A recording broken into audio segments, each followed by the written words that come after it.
इस सेशन में हम आपको माई एसक्यूएल एंटरप्राइज एडिशन की सॉल्यूशन करके दिखाएंगे लिनक्स के ऊपर। तो स्टार्ट करते हैं।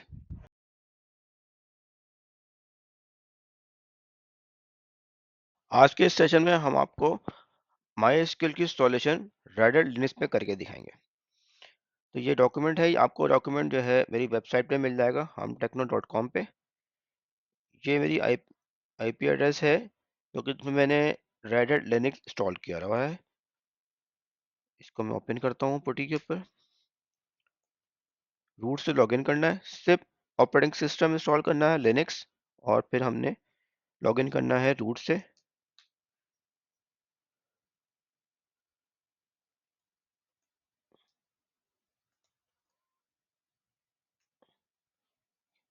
ये मैंने इस मशीन को रूट से लॉगिन कर लिया है। सर इसका मैंने बेसिकली क्या किया है, होस्ट नेम डिफाइन किया है, etc होस्ट नेम। ये मैंने MySQL1 होस्ट नेम डिफाइन किया है, और vi etc होस्ट में जाके ये एंट्री डिफाइन करी है। यहाँ पे मेरी ये आईपी है MySQL, बस ये दो एंट्रीज मैंने डिफाइन करी हैं VM इंस्टॉलेशन के बाद। अब हम इसके ऊपर MySQL इंस्टॉल करेंगे। MySQL इंस्टॉलेशन के स्टेप्स हैं। सबसे पहले क्या करेंगे, यम रिपोजिटरी क्रिएट करेंगे। अच्छा, अगर आपकी ये VM इंटरनेट से कनेक्ट है तो फिर आपको ये रिपोजिटरी क्रिएट करने की जरूरत नहीं है। अब मेरे पास इस तरीके से लेट्स आपकी इन्वायरमेंट है इस तरीके से कि आपके पास जो VM मौजूद है वो इंटरनेट से कनेक्टेड नहीं है, तो फिर हम क्या करेंगे, लोकल रिपोजिटरी अपनी क्रिएट करेंगे। तो ये वेबसाइट है, मैं इसको ओपन करता हूँ। इस वेबसाइट को हम क्या करेंगे, यहाँ से हम अपनी एक लोकल रिपोजिटरी क्रिएट कर देंगे रेडिट के ऊपर। ये स्टेप्स हैं, इसी आपने यहाँ से कॉपी करें।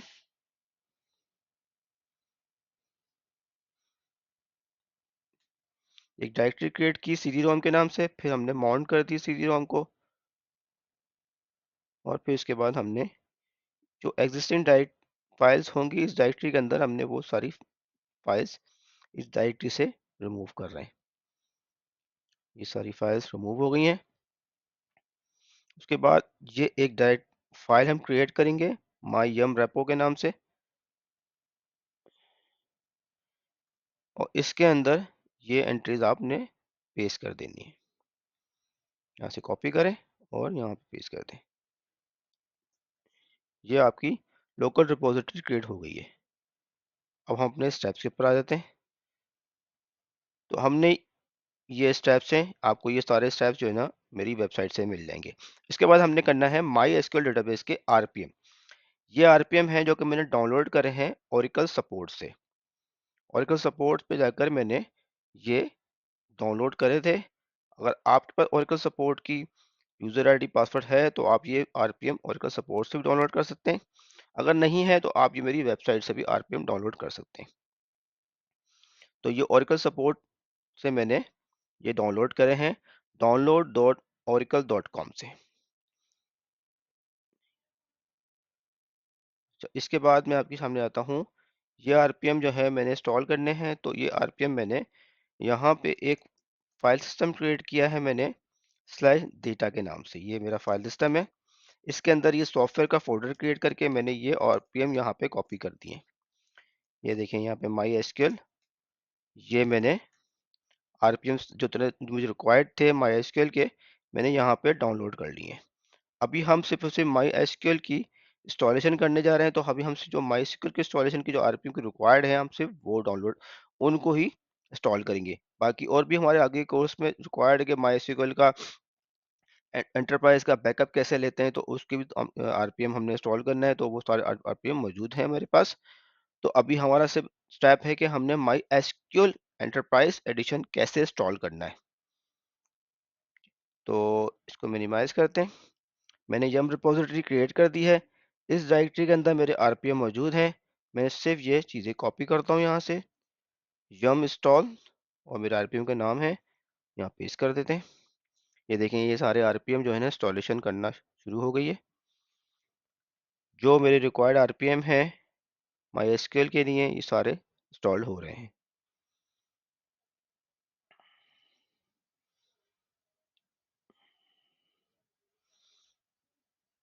ये आरपीएम इंस्टॉल हो रहे हैं इसके ऊपर। माई एसक्यूएल कमर्शियल सर्वर का आरपीएम इसमें इंस्टॉल हो रहा है ये, और ये मेरे आरपीएम सारे इंस्टॉल हो चुके हैं माई एसक्यूएल के। अब मैं आता हूँ, अब मैंने चाहता हूँ कि देखें माई एसक्यूएल का जो डिफॉल्ट डेटाबेस का फोल्डर होता है स्लैश वॉर के अंदर होता है। मैं चाहता हूँ कि स्लैश वॉर के अंदर मैं डेटाबेस रखना नहीं चाहता, स्लैश डेटा के अंदर रखना चाहता हूँ। तो मैं एक स्लैश डेटा के अंदर मैंने ऑलरेडी एक जो अपना फोल्डर क्रिएट किया हुआ था, एक मैंने फाइल सिस्टम बनाया हुआ है। मैं यहाँ पे जाके सिर्फ और सिर्फ एक यूजर एक मस्जिद डायरेक्टरी क्रिएट कर रहा हूँ।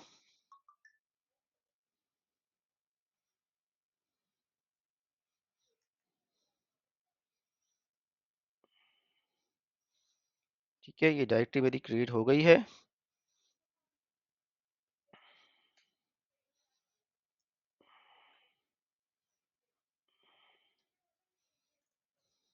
ये डायरेक्टरी मेरी यहाँ पे क्रिएट हो गई है। ओके, अच्छा ये डायरेक्टरी मेरी कॉपी पेस्ट में गलत क्रिएट हुई थी। मैं इसको rm-rf करके इसको यहाँ से हटा देता हूँ, इसकी हमें ज़रूरत नहीं है। एक सॉफ्टवेयर का फोल्डर है और एक मेरे पास डेटाबेस के नाम की डायरेक्टरी है।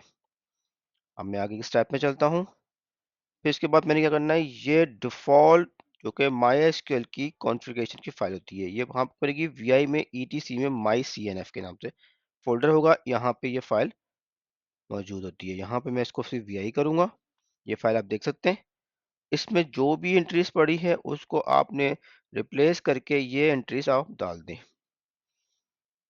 ठीक है, ये ऊपर जो मार्क हुई हुई एंट्रीज को छोड़ दें और ये एंट्रीज को आप खत्म कर दें। डी प्रेस करेंगे तो ये डिलीट हो जाएगी। आई प्रेस करें और ये एंट्रीज आप यहाँ पर राइट क्लिक करके एंटर कर दें कि इसमें लॉग का एरर है, PID फाइल है, और ये मेरी डेटा डायरेक्टरी देखें, ये मेरे लिए बहुत इंपॉर्टेंट है। डेटा डायरेक्टरी है और ये मेरी सर्वर आईडी है, सर्वर आईडी मेरी 1 है, क्योंकि आगे मैं आपको इसका रेप्लिकेशन भी क्रिएट करके बताऊंगा। इसमें इसने मैंने शुरू से ही सर्वर आईडी 1 डिफाइन कर दी है। ये लॉग बिन का फोल्डर है जो कि मेरी माई एसक्यूएल की लॉग बिन का फोल्डर यहाँ पर डिफाइन कर दिया। जो लॉग्स फाइल्स बनेंगी वो इस फोल्डर पे इस नाम से बनेंगी। ओके, इसको मैंने सेव कर देता हूँ। ये मेरी माई CNF की फाइल सेव हो गई है। अब इसके बाद मैंने देखें यहाँ पे मैंने क्या करना है, SE लिनक्स को डिसेबल करना है, सेट इन्फोर्स 0 कर देना है।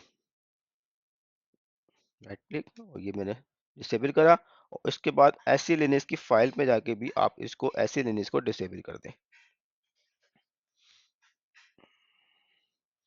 यहाँ पे देखें ये इन्फोर्सिंग आ रहा है, इसको आप X करके यहाँ से डिलीट करें, आई प्रेस करें और यहाँ पर सेलेक्ट करें डिसेबल, और ये सेव कर दें इस फाइल को। अब ऐसी लिनक्स भी मेरे पास डिसेबल हो चुकी है। ये सारे स्टेप्स यहाँ मौजूद हैं, आपको अगर स्टेप्स यहाँ से देखने हैं यहाँ से देख सकते हैं। इसके बाद सर्विस माई एसक्यूएल की सर्विस को रिस्टार्ट कर देंगे हम। ये माई एसक्यूएल की सर्विस रिस्टार्ट हो जाएगी। ये माई एसक्यूएल सर्विस रिस्टार्ट हो रही है। ये माई एसक्यूएल की सर्विस रिस्टार्ट हो चुकी है। अब देखें जब सर्विस रिस्टार्ट हुई है तो अब मैं जाकर देखता हूँ डेटा में, डेटाबेस के फोल्डर में फाइल्स आ गई होंगी बस। ये देखें सारी फाइल्स यहाँ पे आ गई हैं। जो डिफॉल्ट डेटाबेस है उसने यहाँ पे क्रिएट भी कर दी। अब जब MySQL जब फर्स्ट टाइम इंस्टॉलेशन करता है तो उसका रूट का पासवर्ड जो है इसकी var log MySQL की इस लॉग फाइल के अंदर मौजूद होता है। तो हमने इसका रूट का जो टेम्पररी पासवर्ड है जो उसने फर्स्ट टाइम इंस्टॉलेशन के लिए यूज किया था, जो उसने क्रिएट किया है, वो हम यहाँ से इस फाइल से निकाल लेते हैं, vi varlog mysql d, और देखें यहाँ पर आपको ये मिल जाएगा इसका पासवर्ड।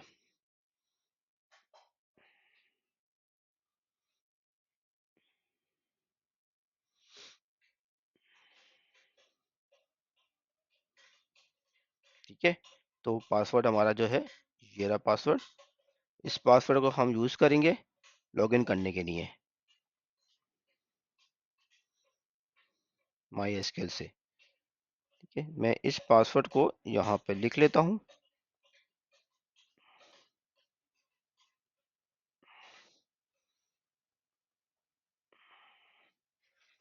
अब मैं यही MySQL से लॉगिन करने के लिए MySQL -u रूट और -p के बाद फॉरन आपने स्पेस नहीं देना है, सिर्फ आपने अपना पासवर्ड एंटर करना है। इसको आप आगे कर दें और यहाँ आपने पासवर्ड एंटर कर देना। देखिए ये MySQL से मेरा लॉगिन हो गया। अब मैं लॉगिन होने के फौरन बाद मैंने क्या करना है, इसका पासवर्ड चेंज करना है। ये मैं इसका पासवर्ड चेंज कर लेता हूँ। ऑल्टर यूजर, ये मेरा रूट का यूजर है, लोकल होस्ट आइडेंटिफाइड बाई, मैं इसका ये पासवर्ड मैंने रखा है। मैं इसका ये पासवर्ड यहाँ से चेंज कर लेता हूँ। इसके बाद क्या करना है, मैंने फ्लश, ठीक है, फ्लश प्रिविलेजेस, ये मैं यहाँ से इसी को कॉपी करता हूँ और मैं पेस्ट कर देता हूँ फ्लश प्रिविलेजेस। ये मेरा रूट के यूजर का पासवर्ड चेंज हो गया। अब मैं यही कमांड दोबारा चलाता हूँ -p और यहाँ पे ओरेकल 3321 हैश। ओके, ये पासवर्ड भी चेंज हो गया और मेरी MySQL से मेरा कनेक्शन भी बन गया। अब मैं एक टेस्ट डेटाबेस क्रिएट करूंगा।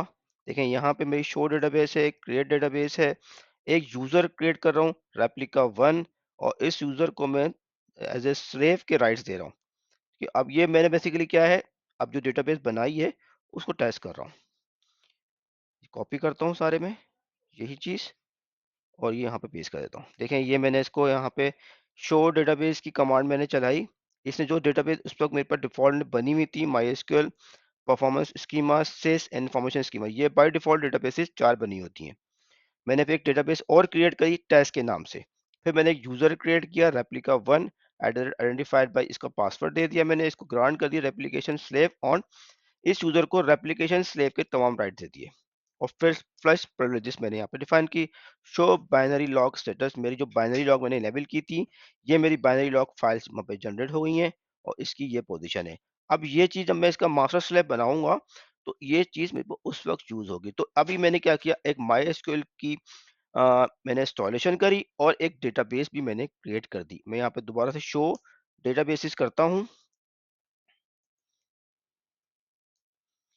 ये देखें यहाँ पे आपको टेस्ट, अब आपने देखें आगे की मैं चीज़ें स्टेप करूंगा आपके साथ में, तो आपने ये स्टेप अपने पास परफॉर्म कर लें और ये इन्वायरमेंट अपने पास क्रिएट कर लें, ताकि फिर हम जो आगे की एक्सरसाइज करेंगे आपके साथ तो आपका ये चीज़ें मौजूद होनी चाहिए, क्योंकि आगे हम इसके MySQL की परफॉर्मेंस ट्यूनिंग कैसे करनी है, प्रोसेसेस कैसे चेक करने हैं, बैकअप्स कैसे एग्जीक्यूट करना है, रिस्टोरेशन कैसे करनी है और हमने मास्टर स्लेव कैसे बनाना है, इसके लिए रेप्लिकेशन कैसे क्रिएट करनी है, वो सारे स्टेप्स करेंगे। तो ये आप स्टेप बाय स्टेप ये चीज़ें आप परफॉर्म करते रहेंगे तो ये चीज़ें आपके पास मौजूद होनी चाहिए। तो ये तमाम एकदम जो चीज़ें मैं परफॉर्म कर चुका हूँ ये मेरी वीडियो में मिलेंगी आपको और मेरी वेबसाइट से भी आप डाउनलोड कर सकते हैं, जो कि RPM भी डाउनलोड कर सकते हैं और ये डॉक्यूमेंट भी मेरी वेबसाइट से आप डाउनलोड कर सकते हैं।